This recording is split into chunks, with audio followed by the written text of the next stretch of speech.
Radhe Radhe. Happy New Year, everybody. How is everyone doing? Hope your Bhagavad Gita study is going very well and you're going to continue to study the Gita next year. This year, sorry, it's already 1st of January. So, here I am to give you a quick flip through. The holiday time was crazy. I couldn't do any videos. So, my journey began on February 1st of 2024, little less than 2 years, 700 shlokas, all of them written every day, one shloka, and when I'm unable to do, I usually catch up and make sure I mark off the days in the calendar. That's how this began. Through so many challenges in maintaining consistency, through so many hurdles in keeping this up, with God's grace, somehow this journey went ahead until December of 2025.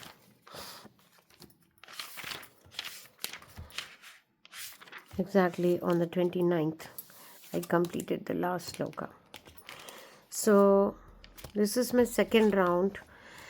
Previously I used a ring binder where I could just take away the papers, not a bound book. The question remains as to what I'll do with this book. No one would want to read this. This is not a book. It's just the meaning of the shlokas, handwritten by me, and it doesn't make any sense. I was researching about what I could do with this. I could give it to my daughter. She could have it, or they say that you can put it in a water source. It's not to be burnt, I heard. It's not to be thrown away. I'm not too sure about the recycling part. Maybe it's not as bad to recycle this. But whenever I heard pravachans of saints, I hear that people who these things are actually being given out by certain Udupi mutts. There is a format or a book with the shlokas. They encourage you to write, and then you give it back to the temple, and then what happens is they do put it in a river or something like that, water source. I'm not too sure of the environmental consequences of that, so I'm not thinking long term. As of now, this will remain in my storage, and this would eventually be probably recycled. I don't know, but what this exercise gave me is that familiarity with shlokas, familiarity with the chapters, and to a certain extent also some familiarity with the words in the verse, and also aided in memorization. Although this exercise was not geared towards memorization of the verses, it would give me because this is the second time, formally second time. I have written entire Gita 3 times in my life. The first time it wasn't as consistent, it wasn't just continuous, so I'm not counting that. But in 2020 when I began, it was a continuous exercise, and I completed it in 2022-ish, and then I gave it a break, and then again I started to do this. This time there's no break. I'm going to continue to do this in another notebook. So what this gave me is it's a familiarity, and it gave me a time with, it's like vitamins, like eating vitamins every day. Every day I would touch the Gita in this pretext and at least look at the words. So I would have a vague idea. By the time you write the 4th or 5th time, you'll actually be well versed in the verses. So that's the effort, and internalizing becomes easier. Then also, because you are sitting just with the shlokas first, and then you may sometimes, this has happened to me, when I'm writing the meaning of a verse, I get intrigued and I want to get in more, and I just stop at some random stuff and I get into a deep dive if I have time, or I mark it and then do a deep dive later when I have time. So this also piques your interest in certain points, like certain verses you want to get into it and do more. So it's always drag me back to the book, so to speak.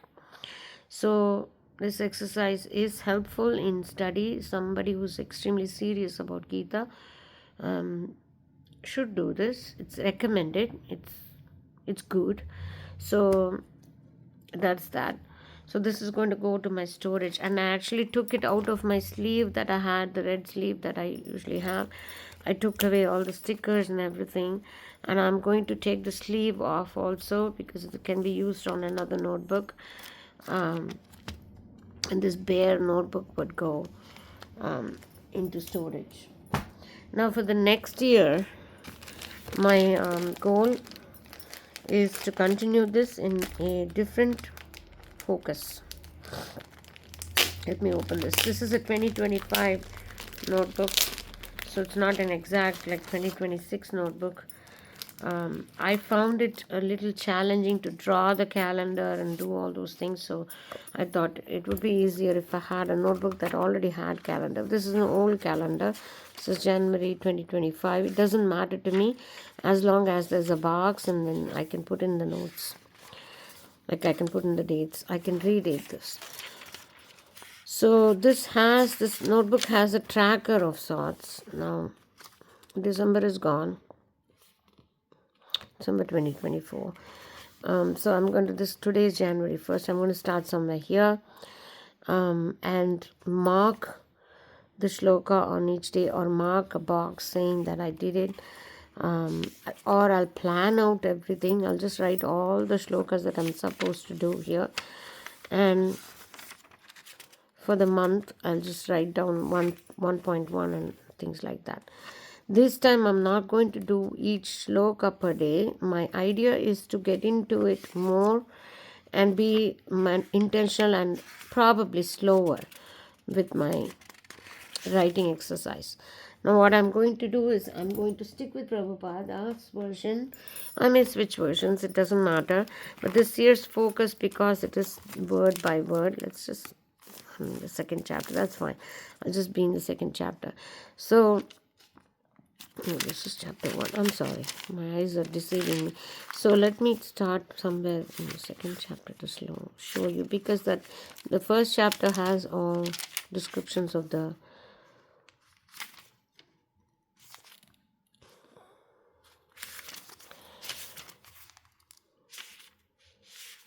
so let's just do the 216.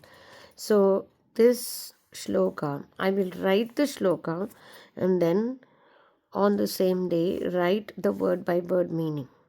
Why this is important is that this year my focus is on memorization and the verse. Because I've done the meanings for 2 years, I am not going to so much depend on this. I'm going to depend on the word by word. Once I get the word by word, of course, I'll know the meaning of the shloka. So once I get the word by word, I also have easy memorization technique, because once you know the split of the word na asataha na asato, it's easier for you to remember the words too. So this year what I'm going to do is to do 3 parts of this shloka writing. One part is the shloka itself, the second is the word by word, and third is the meaning of the shloka.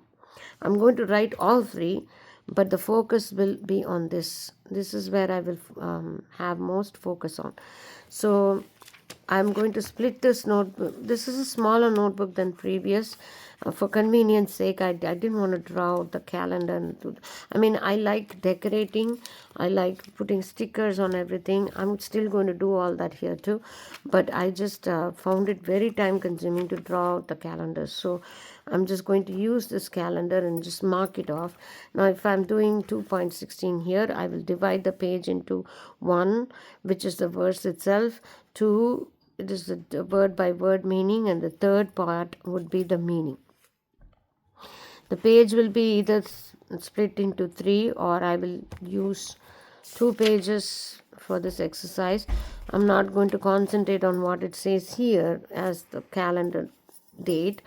I'm just going to concentrate on the calendars that are here. This is what matters to mark it off. But as far as writing goes, I could use a page or two, depending upon my the handwriting size and everything. So the top part would be the shloka, the second part would be the word by word meaning, and the third part is translation. If I am doing that, I cannot do the three things on the same day. So this is going to be slower than last time, which means on a day I may write shloka, the second day I may write the word by word meaning, third day the translation. So I'm going to check how long it takes for me to do that. I don't want to squeeze myself into doing all the three in one day. Then it would be, first of all, time consuming. Second, consistency would be an issue. The point of writing entire Gita is not to be dwelling a lot at that time. It's for me to build up consistency to touch the book every day. So if I take up writing purport and everything, or make this an exercise that's longer than 15 minutes, I may lose momentum. So I have to keep it within 15 minutes. So within 15 minutes, with exact focus, not just absent-mindedly, if I'm able to write the shloka and the word by word, that would be one day's work. And then the translation, the second day's work. I have to plan that out. I'll plan that out and accordingly write on the calendar what I'm able to do for a day, and then go from there. So I am yet to prepare this notebook for that kind of planning. I still haven't done that, but I'm still going to stick to this. And also this time I'm going to start with the 15th chapter.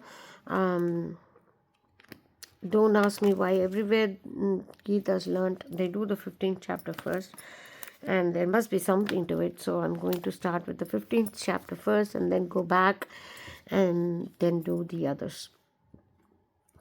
That's going to be the plan for this year.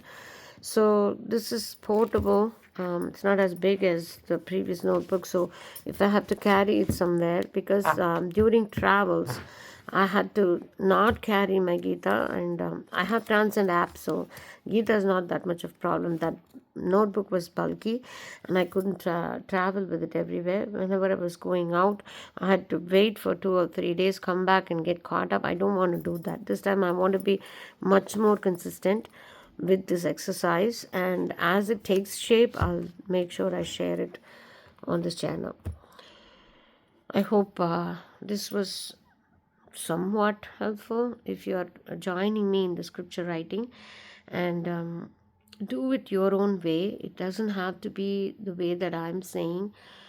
The point is to be able to touch the Gita every day, look at the meaning every day, look at each shloka every day for 2 years, or how many ever years it takes, because this one, the exercise that I'm saying, would take longer. And as I go, this time it's going to be the word by word. If I get stuck in a word, for example, na asato, if I get stuck on it, in the sense that I want to just hop on it, no more, do a deep study, I will pick up several commentaries later and then see how nasato has been dealt with. That's my own thing, but that shouldn't be the primary focus of this notebook, and then it will just take you away and make you spend more time. The primary focus for you to write the Gita would be for you to touch it every day, look at it every day, internalize how much ever you are in a matter of 10 to 15 minutes early in the morning, or just before you go to bed. This would be a good practice to keep up with. And it's a very satisfying feeling when you finish the entire Gita. It does help. First time you would think like, what did I do? I don't even remember anything, but slowly it does stay. Trust me on this. This is the second round, and it did stay with me. Many of these verses, from the 16th chapter, I halted much more on 4th, 9th chapter. I was hanging around 16th chapter. I just took few of those verses and did a deep dive. So sometimes you just halt and say, okay, let me come back to this because this is interesting, and then you circle it, and then you don't spend any time during that. I mean, if you have time, you can, but you come back to it to do a deep dive.